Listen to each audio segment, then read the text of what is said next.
Snow fell like sifted ash, pale and weightless, drifting down upon the timbered square. The town had gathered before the post, their boots planted in frozen mud, breath clouding like smoke from a dozen chimneys. Faces half hidden beneath hats and scarves turned toward the man bound there, a tall figure stripped of pride and wrapped only in shame. His back was bare, skin taut against the cold, the scars of old winters carved into him like bark upon a tree. His wrists were lashed tight to the post, raw rope cutting deeper with every shift. He stood silent, waiting, while the world hushed itself to witness what was to come. The sheriff's voice carried first, rough and steady, announcing the crime so no ear could pretend ignorance. 70 lashes for cattle theft. Let it be remembered. His words did not stir pity, only tighten the grip of judgment. Cattle meant survival, and to take from a herd was to steal breath from every family here. The man at the post lowered his head, not from fear, but from the unbearable weight of eyes upon him. He did not beg. He did not explain. The hunger that had driven him was a story no one wished to hear. The whip cracked, sharp as a pistol shot. A hiss of leather, the sudden bloom of red across skin pale with frost. A murmur passed through the crowd, half satisfaction, half discomfort. Again the lash sang, and again, each strike writing its cruel script upon his flesh. He did not cry out. His silence became its own defiance, a wall of endurance against the malice that gathered in their stares. Snow settled into the welts, melting pink against his back. He counted each breath, not each lash, for the numbers blurred into one long ache. Children clutched their mothers' skirts, peeking wide-eyed. Men muttered of justice, of the lesson it would teach. The preacher stood stiff, lips pressed in, as though righteousness itself depended on his presence. It was not mercy the town sought, but order, the reassurance that law held firm even in the bitter hard winter. The man was made their sacrifice, his suffering their warning. His crime was survival, but no one spoke the word aloud. Some looked away as the count rose. Others leaned closer, as though the spectacle fed some hidden hunger. His shoulders trembled but did not break. Blood streaked down his sides, warm against the cold, soaking into the trampled snow. He clenched his jaw until his teeth ached, willing himself to remain upright. He would not give him the sound of his pain. If he must be branded a thief, he would at least keep his dignity. At the edge of the crowd, apart from the press of bodies, stood a woman cloaked in black. Her veil shielded her face, but the wind lifted it now and then, revealing eyes fixed upon him.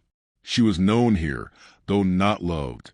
A widow, dwelling alone on the fringe of the town, bound by her own quiet exile. She had buried her man seasons ago, yet the town had never truly welcomed her back among them. Loneliness clung to her like the frost clung to her shawl, and yet she did not look away. She stood as still as a gravestone, her pale hands folded tight before her, her gaze steady where others wavered. The whip cracked on. 50, 51. Each stroke carried the sting of more than leather. It carried the judgment of voices that whispered even now. He took what was not his. A thief deserves no quarter. Best he remember his place. The words clung to him heavier than snow. His mind slipped to mountains, to nights when firewood was scarce and hunger was a wolf at the door. He had lived too long in silence, too far from hearth or hand, until desperation pressed him toward the herds grazing at the edge of town.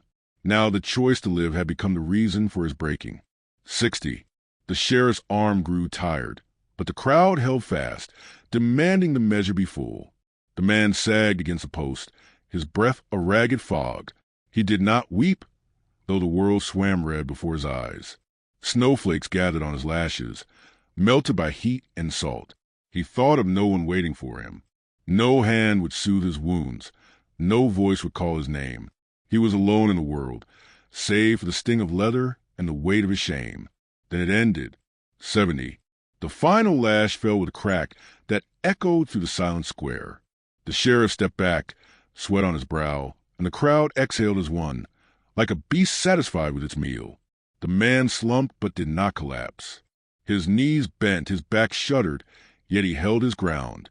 To fall now would be to grant them victory. He swallowed his cry and lifted his head, blood streaking across his chest, breath ragged but unbroken. No hand reached for him. No voice offered comfort. The crowd began to disperse, their judgment complete, their hunger sated. Only the woman in black remained, her figure stark against the white drift. She did not move forward, not yet, but her presence lingered like a question in the frozen air. He felt her eyes upon him, steady, unyielding. He could not name what stirred within him then. Shame, perhaps, or something else he dared not believe in. The sheriff untied his bonds, letting him fall if he must. The rope slipped free, coarse fibers leaving welts upon his wrists. He staggered, catching himself against the post, the world tilting sideways.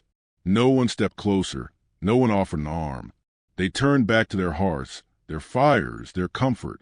His punishment was meant not only to mark his body, but to mark his place. Outside, apart, forever the thief who stole cattle in the winter's lean. Snow fell heavier now, cloaking the square in quiet. The man stood alone, his breath harsh, his body broken. He felt the cold bite deep, deeper than the lash, as though the winter itself conspired to finish what the town had begun. Yet even through the blur, he saw her, still there, still watching. Not pity, not forgiveness. Something quieter, like recognition, a thread invisible yet binding, stretched across the space between them. He turned his face from her, unwilling to meet it. Pride, though beaten thin, still held him. He stumbled toward the shadows beyond the square, every step a protest, every breath a battle.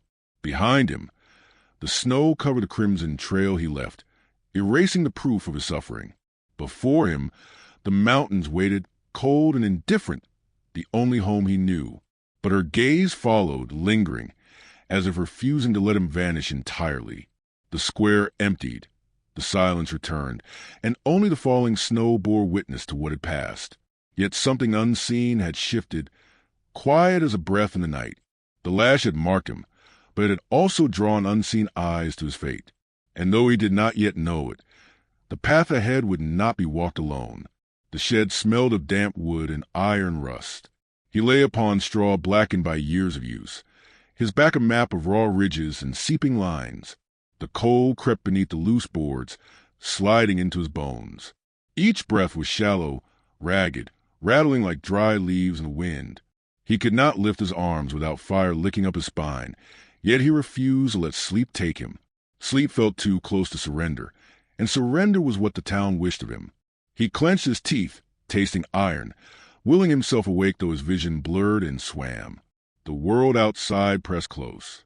He heard the muffled thud of boots in the street, the rise and fall of voices speaking of him as though he were already gone. Thief, they said, cattle stealer, savage from the hills. Each word settled like ash inside him. He thought of the herd grazing just beyond the timberline, their bodies fat with survival, while he starved in silence. Hunger had carried him down from the mountains. Hunger had driven his hands to the fence rail, and hunger had now chained him to shame.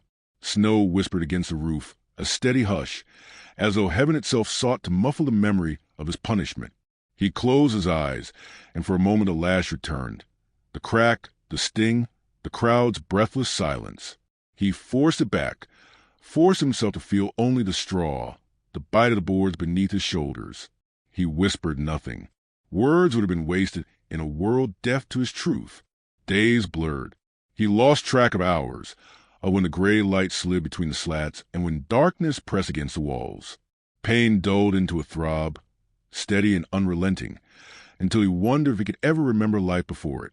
He thought of the mountains, of rivers stiff with ice, of his cabin long abandoned. Solitude had been a companion for years, but solitude in chains was different, crueler, stripped of choice. He was not alone now. He was caged by the judgment of others. One morning, he smelled bread, warm threaded to the cold air, faint but unmistakable. He lifted his head, wincing as his wounds pulled. At the door lay a small bundle wrapped in cloth, already touched by snow. He stared at it, half afraid it was a trick, some cruel jest left to test him. When no footsteps followed, he dragged himself forward, fingers trembling as he reached for it. Inside lay a crust of bread, thick and coarse, yet to him it might as well have been gold. He ate slowly, each bite a battle against the guilt that knotted his chest. He was a thief. He deserved no gift. Yet the bread warmed his belly, and for the first time since the lash, warmth reached him. The next day it was there again. A jar of water, clear and cold, set beside the bread. He opened the door a crack, but only snow swirled in the yard. He glimpsed a faint trail of footsteps pressed into the drift, leading away toward the edge of town. He knew then who it must be. She had stood at the edge of the crowd, the widow in black. He had felt her eyes upon him, even when he could not raise his head. Now she left her silence at his door, offerings of mercy without word or claim. He did not know why she bothered. Perhaps pity, perhaps loneliness. Yet her silence unsettled him more than the whip had. Each gift was a mirror to his shame, each gesture reminding him of what he lacked. He began to wait for her, though he would not admit it. He strained to hear the soft crunch of her boots in snow, the careful placing of food upon the step. He did not open the door in time to meet her gaze. Pride held him back, even as hunger and gratitude pulled him forward. Her world was no kinder than his. He had seen her pass through the streets, shawl pulled tight, had lowered as voices trailed after her. Widow, they said. Strange one. Alone too long.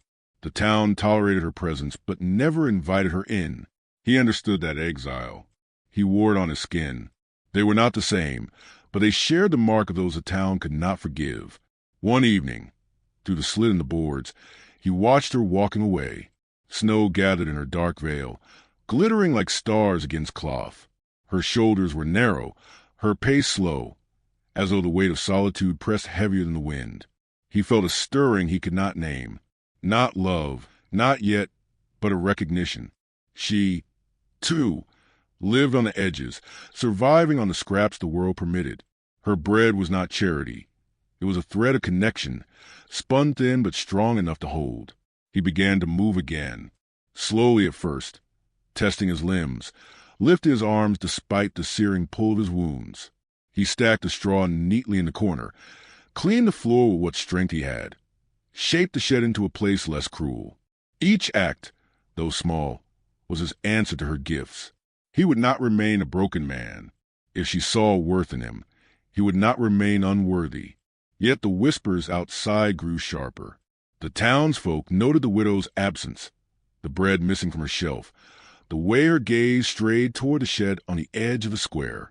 They spoke of sin, of foolishness, of a woman blind to danger. Their words burned hotter than the lash, not because they were true, but because they carried weight. He knew what they thought of him. He had seen it in their eyes, felt it in their silence as the whip fell. They would not allow him to rise above their judgment. Nights stretched long. He lay awake, staring at the rafters, listening to the snow's steady hush. The bread sat beside him, untouched. He wanted to throw it away, to cast aside the reminder of his dependence. Yet he could not. Her hands had placed it there. Her silence had spoken louder than any word. He ate it slowly, each bite less bitter than the last, each swallow a step toward something he did not dare name. When dawn came, he stepped outside. The cold cut him deep, but he stood tall despite it. Snow blanketed the yard, untouched save for faint prints that led from her house to his. He followed them with his eyes, not his feet, knowing the path was one neither of them could yet walk openly. Still, the sight of those steps stirred something within him, a faint warmth rising against the chill. He returned to the shed, back burning, pride fragile as glass. Yet the thought lingered, steady as the snow's fall. Perhaps exile was not a life sentence. Perhaps two broken lives could find a measure of wholeness in the silence between them. The town would not see it, would not bless it, but he felt it nonetheless, an ember buried in ash, waiting to be fanned into flame. The lash had left him scarred, but the bread, the water, the quiet footsteps, those left him something greater. They left him hope, fragile as frost yet alive in the cold. And though he would not yet name it, he knew he was no longer entirely alone. Snow deepened as the days stretched on, burying the fences and muffling the sound of hooves in the pasture. The town square grew silent, the sting of his punishment fading from memory for all but him. Yet in the small shed where he endured, a rhythm began to form. Each morning he found bread or broth left at the door, sometimes a strip of cloth torn clean for bandages, sometimes only a jar of water glinting in the pale light. He no longer wondered who placed them there. He knew, though he had not yet dared to meet her eyes. At first, he waited behind the door, pride battling hunger. He told himself he would not reach for it, yet the ache in his belly and the burning of his wounds betrayed him. Soon, he began to listen for her steps. The faint crunch upon snow, the pause before the door, the soft placing of what she carried. He strained for the sound of her breath, wondering if she lingered for a moment before turning away. That sound became the only clock by which he measured his days. Once he opened the door too soon. She stood there, her shawl drawn tight against the wind, her veil rimmed in frost. For an instant their eyes met.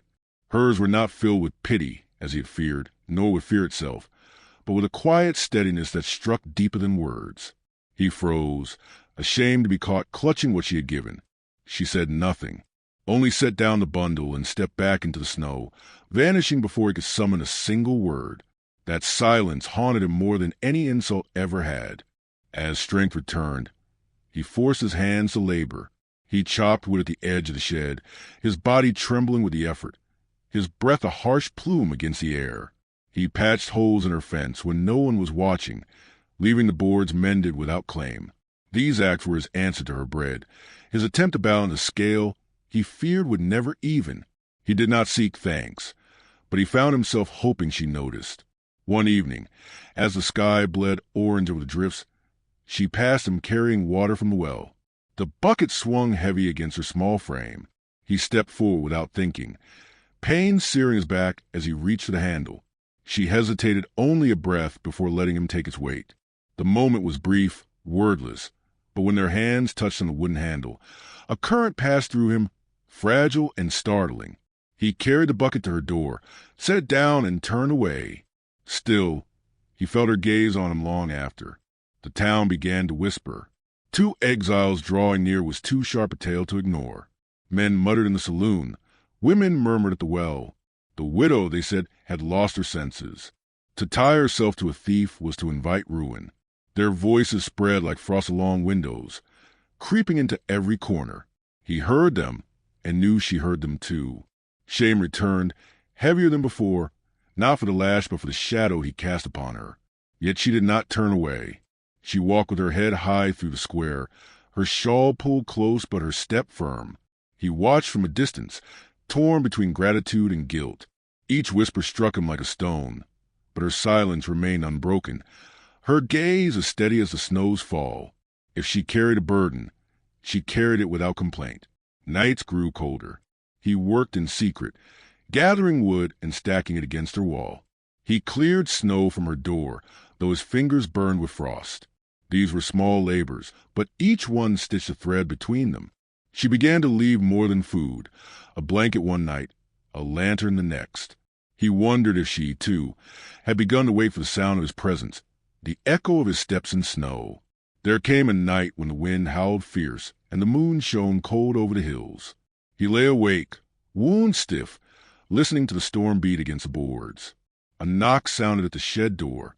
He rose, uncertain, and opened it to find her standing there, shawl heavy with snow, lantern glowing in her hand.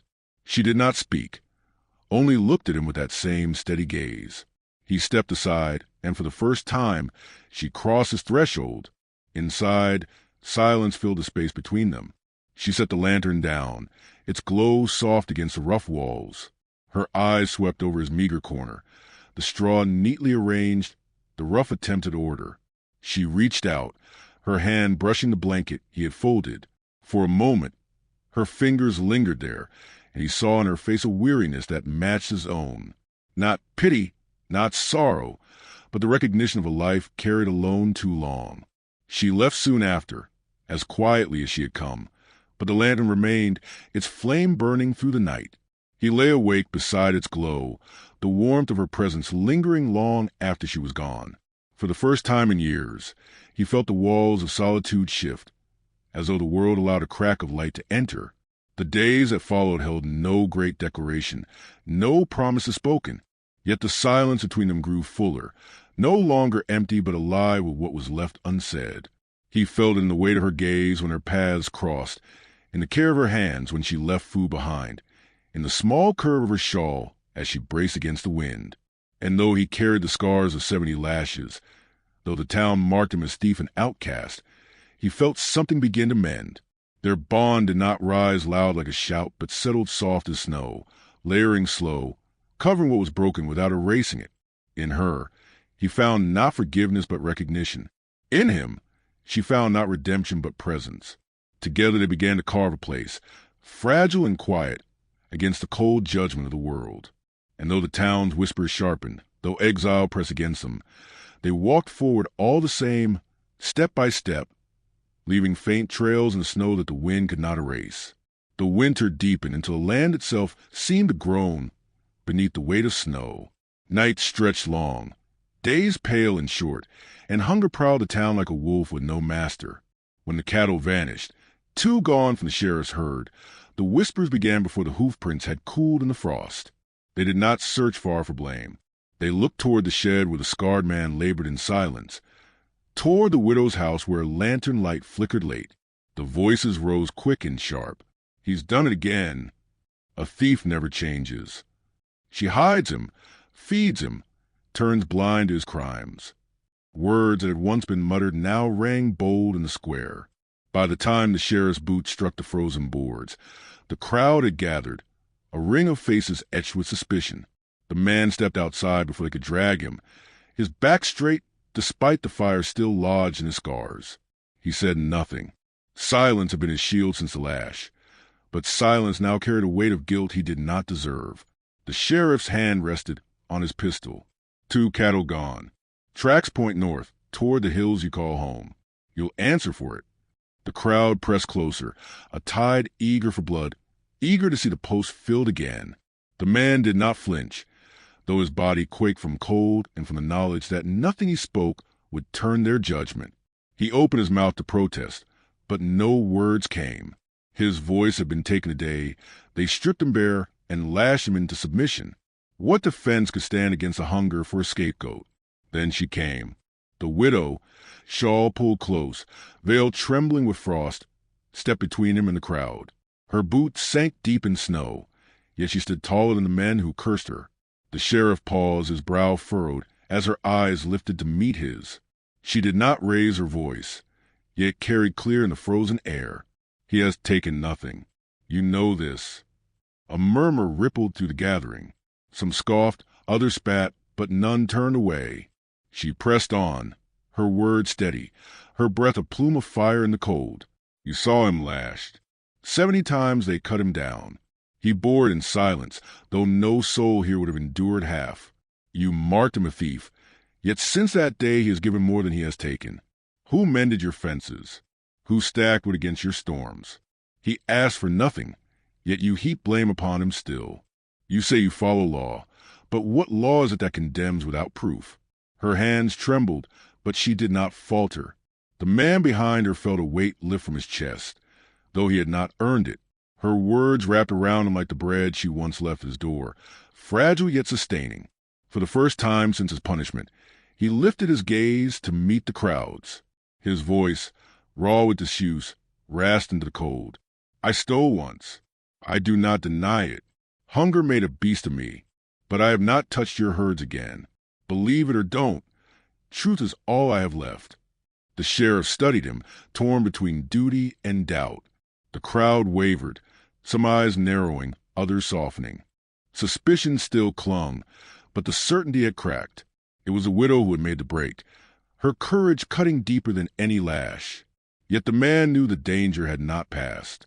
The crowd's thirst for blame was not so easily quenched.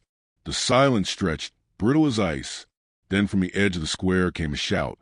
The tracks go past the hills. Wolves took them. Saw the trail myself. Heads turned, the murmur swelling. Relief mingled with embarrassment. The anger that had swelled now sagging like a fire starved of air. Some muttered excuses. Others simply drifted back toward their homes. The sheriff lowered his hand from his pistol, his gaze lingering on the scarred man with something almost like regret. See, you keep clear, he said, his voice quieter now. Then he turned, leaving only the widow and the man in the snow. They stood together as the crowd melted away. Silence pressing heavy, broken only by the whisper of falling flakes.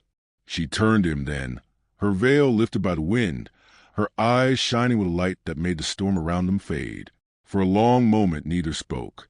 The world had judged him, broken him, cast him aside. Yet she had stood, not in pity, not in charity, but in defiance. He reached for her hand, rough against her pale fingers. She did not pull away. Their breath mingled in the cold. Two exiles bound by something no lash could sever. In her eyes he saw not salvation but recognition, a mirror of his own hunger, for dignity, for warmth, for the simple grace of being seen. The snow fell heavier, wrapping them in silence, as though the world itself wished to shield them.